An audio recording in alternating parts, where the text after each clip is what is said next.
We're showing how to make a very inexpensive conversion by removing the carburetor and letting the engine breathe without restriction all the air it can get on intake, so it'll have more air in the compression stroke and more air available for burning more fuel. Now this is the 5 horsepower John Deere we were looking at earlier. It is. It's shown now in the least expensive conversion mode, just using a delivery tube to bring the hydrogen right to the intake valve port. We're doing the control and thus the engine power control with a metering valve, which is a needle type valve, and it's common to the instrumentation industry, where it would be used for controlling the flow of nitrogen or oxygen or hydrogen in a lab. But it's sized for delivery on an 1/8 inch tube. We then cut it down to a even smaller diameter at the point of injecting. This is about a 16th inch down here? Well, it's about a 16th inch at the point of entry. But you can well do with even a smaller orifice, and I brought one that's for such engines as this, and you can see it We're going to zoom in on this real carefully. As an example of the size of orifice we'd use for delivering the hydrogen at the intake port on a very inexpensive conversion. So this is the size that you'd like to deliver through? So that's the right size. Now you can come all the way over here with a 1/4 inch tube, make that final delivery just at this location on this so we can come over here orifice. with a 1/4 inch tube, what we have available, and then deliver through this small orifice or any other small orifice. And you'll notice it resembles a type of hypodermic that would be used around a veterinarian supply. So you might think of picking one up from a veterinarian supply, or you might even pick up a bicycle, or I should say a basketball fill port. But that's just a narrow tube. What's the outside and inside diameter of that approximately? Well, it's about a 1/16 of an inch. Internal? Internal. Okay. So what else we're showing is the ability to run this on a basis of setting up one valve, that is the idle valve, and then you can set up a valve in parallel that gives you the ability to put this on a remote, on a foot feed, so that you'd set up the idle RPM at, say, 1,000 RPM. So basically we're going to run hydrogen through this valve, which is the fine control needle valve. That's right. And that's going to be for our idle speed, where it's just enough to keep the engine spinning and spinning and spinning. True. And then when you hit this one, which is a full feed valve. It is. This is a full feed valve. But it's variable too. You can control it. It's all the way from idle or off, right, where this is carrying the fuel, to much larger flow, maybe 10 times as much flow for acceleration and high-speed running. So if you open this all the way up, it's going to go vroom in wide open throttle. It does. And that way, I'm just saying that you could put this on the foot feed, use this as a stationary... Foot feed. Foot feed. You mean you're going to control this right here? That's right. With your foot? That's right. Well, that moves pretty hard. I mean... Well, you just put that through a cable. You'll notice this one's equipped with a stop pin.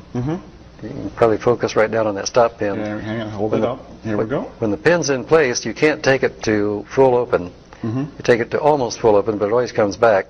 So that makes a very handy way to just put a lever to your foot feed position. And so the foot feed will still have mechanical advantage, and that turns out to be about the right tension. Oh, you're right. My foot has a lot of strength on it. Plus, it's on the lever of the pedal. So that's right. Yeah, there would be. But in any event, you can run it with a single valve or with 2 valves, as just discussed, and still be under $25 in conversion. Under $25 to convert this engine right here? That is right. But and get more power than before. More power. And be able to run a fuel that you can make. The other comment that I wanted to make in this regard was that in order to arrest vibration here, I've just run a longer length of this springy stainless steel. It's not showing up that good on the video. Here we go. I can see it now. Yeah. So this is the intake tube. What's this right here? This is... What's this? That's my kill ignition. Oh, it's your kill ignition. So this is the kill ignition wire, and this is the actual tube carrying the hydrogen right here. That's exactly right. And this runs all the way over to here where I do the valving. Oops, turn this around here. Okay, so there's the tube right there, and there's your valve. Now that's right. Now this needle control valve, that would be your idle set And you use this one to really change the speed, but you're using this one for both, aren't you? Yeah, you can set them up so that you can do everything on a hand valve, or you can do a combination of the hand valve for idle and this type of Oops, acceleration. I had the wrong one. Yeah. I'm sorry. This type of acceleration. This is the idle That's right. type of valve, and this is the acceleration type of valve. That's right. And you're doing everything with just that one right there. That's right. Now, the other thing I wanted to cover in this regard is you can do your own timing off of an engine such as this one by removing the flywheel, removing the key that makes it for the gasoline setting, and then relocating that key for a later ignition.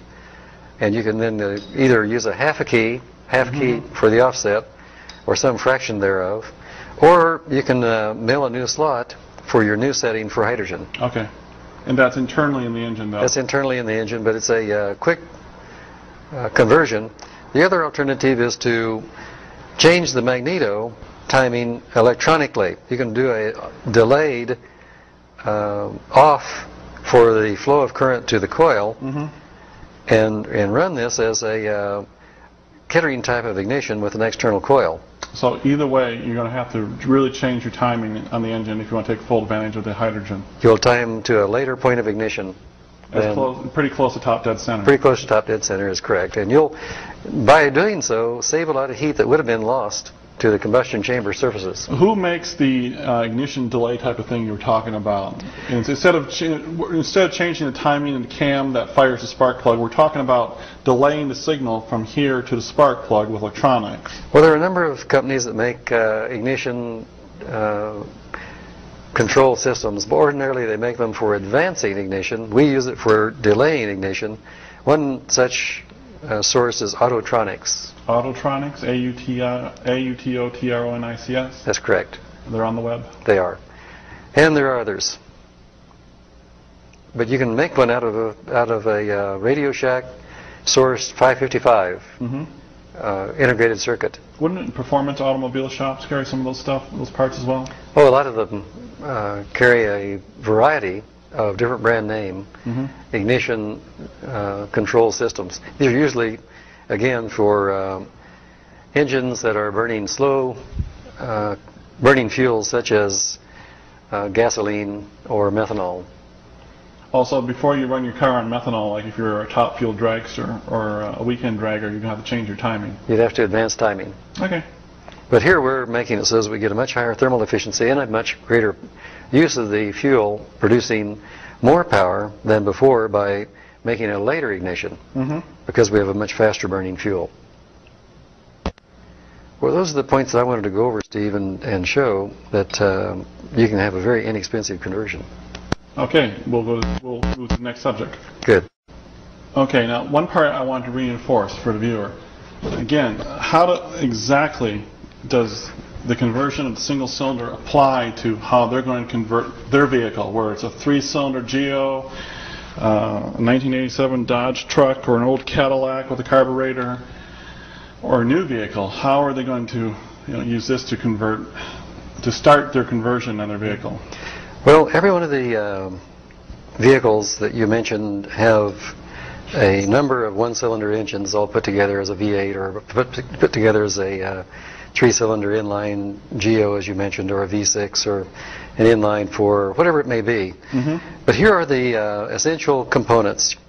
You make the decision on how you're going to operate the fuel storage, how you're going to operate the delivery of the fuel and metering of the fuel, more or less like we do on this one-cylinder. So this mechanism right here would control the flow to all 8, all 6, or all 4, or all 3, or all 1 cylinder. That's right. You can make this so that it was manifolded, so that it could be the entire system.